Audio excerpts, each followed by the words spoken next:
Indo direto aos Estados Unidos, porque Donald Trump resolveu então ameaçar um antigo inimigo, e quem vai contar pra gente todos os detalhes é o Eliseu Caetano, porque agora Cuba entrou no circuito e o Trump então pronunciando frases aí de ameaça, não é mesmo, Eliseu? Até onde vai essa história de Donald Trump de querer ser o líder da paz e ao mesmo tempo o líder do mundo é que a gente não sabe. Viu, meu querido David de Tarso? Muito bom dia para você, para os nossos companheiros aí no estúdio do Morning Show e para todo mundo que acompanha a programação da Jovem Pan. A gente fala ao vivo, direto dos Estados Unidos, nesse momento, 8 horas da manhã com 45 minutos na costa leste americana.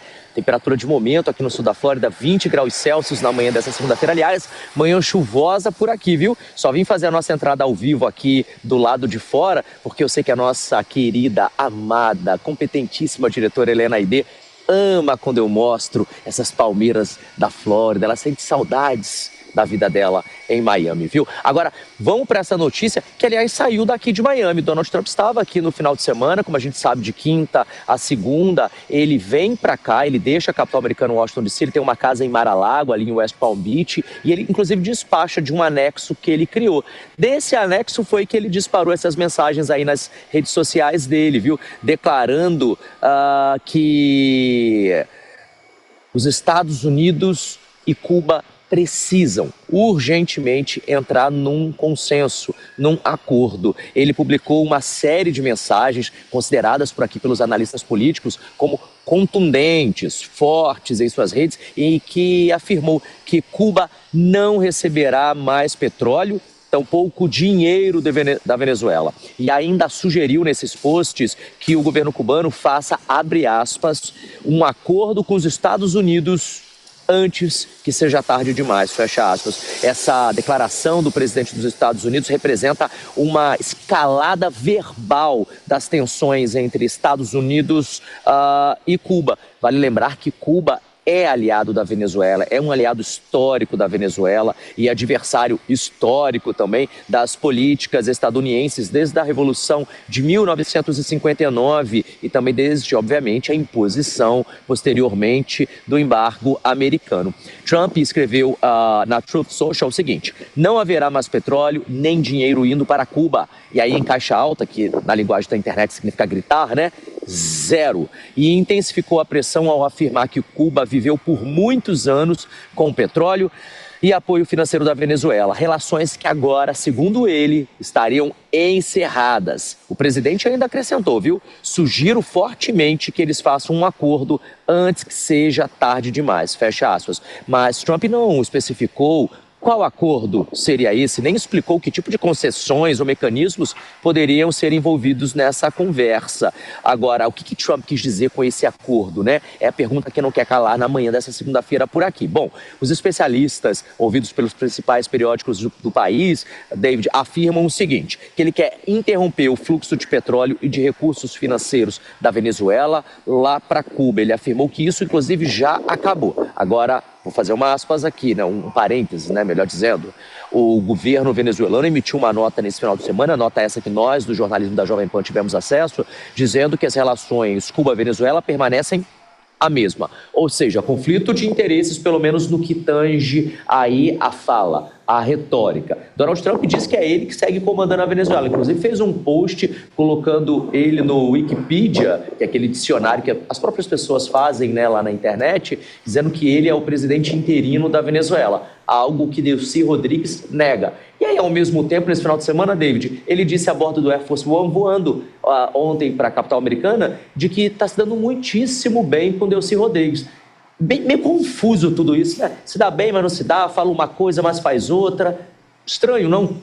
É, porque também, né, conforme vão surgindo as manifestações, muda o humor de Donald Trump. Tem essa questão que a gente precisa acompanhar. Eliseu Caetano, ao vivo, direto dos Estados Unidos, muito obrigado pelas suas informações. Vamos repercutir isso com a bancada, porque há muitos anos o presidente americano, Donald Trump, lá na antiga gestão, já falava sobre Cuba e agora novamente se manifestando, porque, olha, a Venezuela não vai mais financiar o regime cubano também. Brigar hoje com Cuba é brigar com um bêbado em coma alcoólico, né? Não tem a menor chance de fazer nenhuma resistência aos Estados Unidos. Lá no passado, Cuba, sim, tinha uma certa força porque era apoiado pela então União Soviética. Hoje não. A crise econômica é gigantesca, o fornecimento de petróleo agora que vinha da Venezuela será vedado. E, de fato, apesar de Donald Trump ser errático, recentemente a revista The Atlantis trouxe um editorial dizendo assim, as loucuras do rei louco, dizendo que ele é impulsivo, que ele é vindicativo, que ele é errático, e tudo isso é verdade. Mas se ele quiser fazer o que ele quiser em Cuba, ele vai fazer. Basta o seu humor. E, infelizmente, é isso. Aquela região que está muito próxima dos Estados Unidos, em especial Venezuela, Cuba, e por que não dizer América do Sul de um modo geral, estão à mercê do humor de alguém que é extremamente errático e anárquico. Eu só não entendo por quê. Eu não entendo qual é a grande vantagem que ele tem a partir de, não só ameaças como essas, mas se ele efetivamente vier a fazer qualquer tipo de incursão.